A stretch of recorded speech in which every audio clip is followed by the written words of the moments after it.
I think both of us embrace the world of aesthetics, the world of beauty, of creating beautiful images as a way to invite people to deeper looking. Hi, I'm Luca Molnar. I'm an assistant professor of studio art here at Stetson University, based in the Creative Arts Department. This is my 5th year teaching at Stetson, and I moved to Florida from Jersey City. I was based in New York, did grad school at NYU, and then came down here to teach at Stetson. This is my first time working with a historical collection like the Bluemner collection at the Hand Art Center, and also my first time collaborating with the curator, Katya Kudryavtseva. So this show has been a lot of exploration and learning for me, and I'm very excited to share it with you all.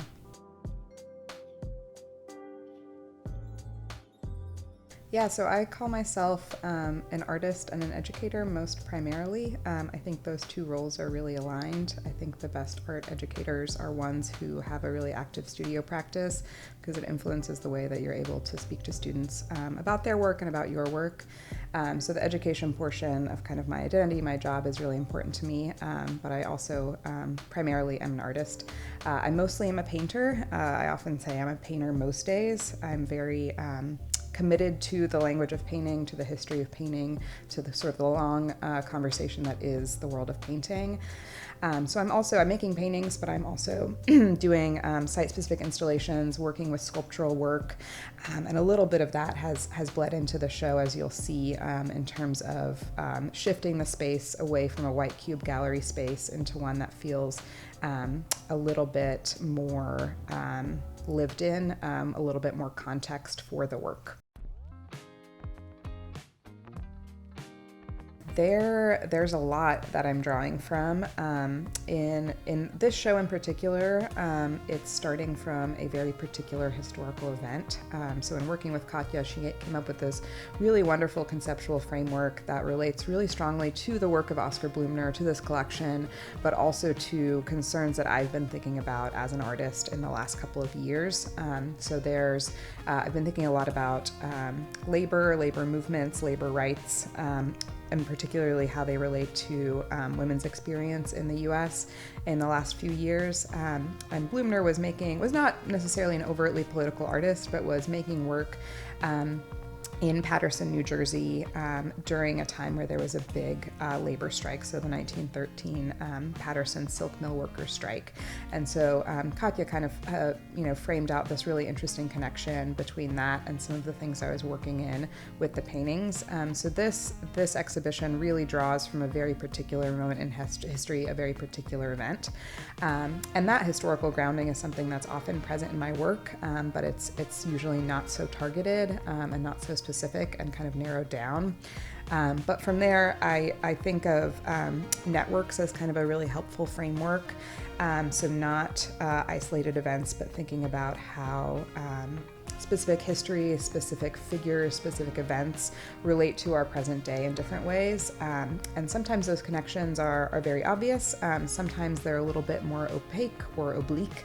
And that's something that really interests me, of how we can find these sort of through lines between seemingly disparate places, events, things, people, and how that can kind of help contextualize our experience, my experience in the world, things I struggle with and think about in terms of identity, and kind of creating a closeness with history, a richer understanding of these things. So the show has 3 kind of larger, more fully realized paintings, as well as 6 smaller drawings. So as I mentioned, I'm typically or kind of primarily a painter. So I knew, painting was going to be a big grounding point in the show. The Bluemner collection that the Hand Art Center has there are some paintings in it, but it's also a lot of preparatory sketches, a lot of colored pencil drawings. So bringing that kind of drawing element in was really important to me as a way to kind of connect visually with Bluemner, and also almost sort of inhabit his process a little bit.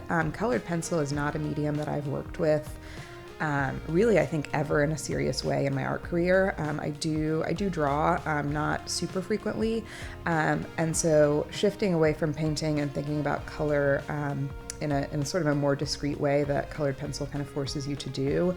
I thought it was sort of an interesting invitation from Bluemner to engage with that medium and try something new that I wouldn't have otherwise. For me, the drawings, they're a moment to kind of isolate a little bit. The drawings are of one pattern or of one image. So unlike the paintings, they're not layered. They're sort of these, flat, visually, also kind of flat conceptually, one statement. And so I think they're an interesting pairing with the paintings that are these really densely layered, networked, historical reference upon historical reference. The kind of jumping off point for the installation aspect of the show was Mabel Dodge's apartment in Greenwich Village.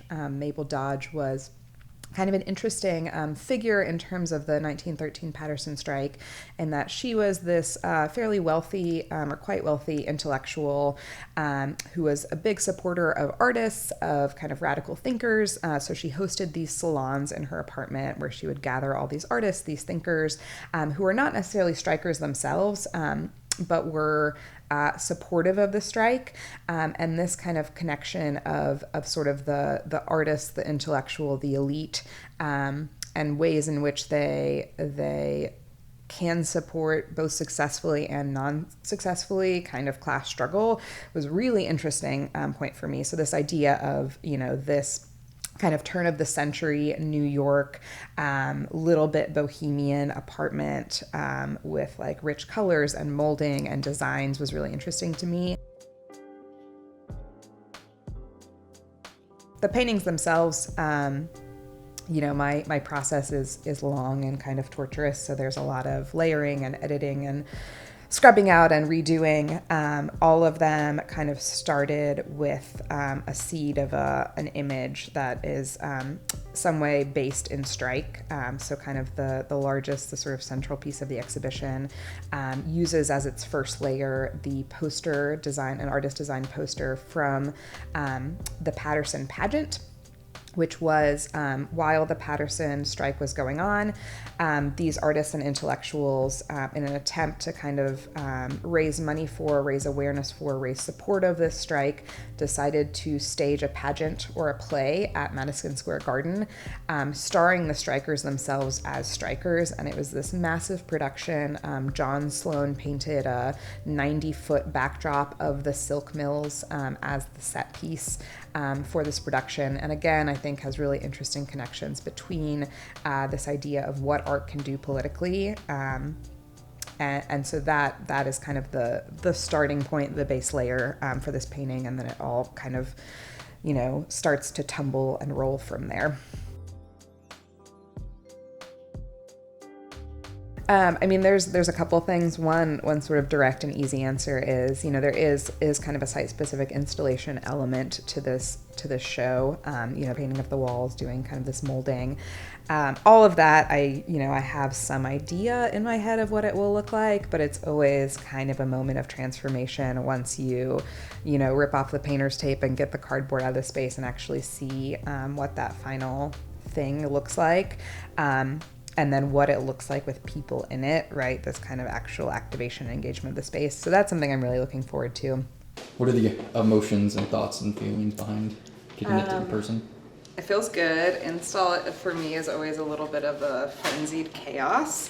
But it feels good to see the work in the space, to see the Bluemners, to kind of figure out the scale of everything.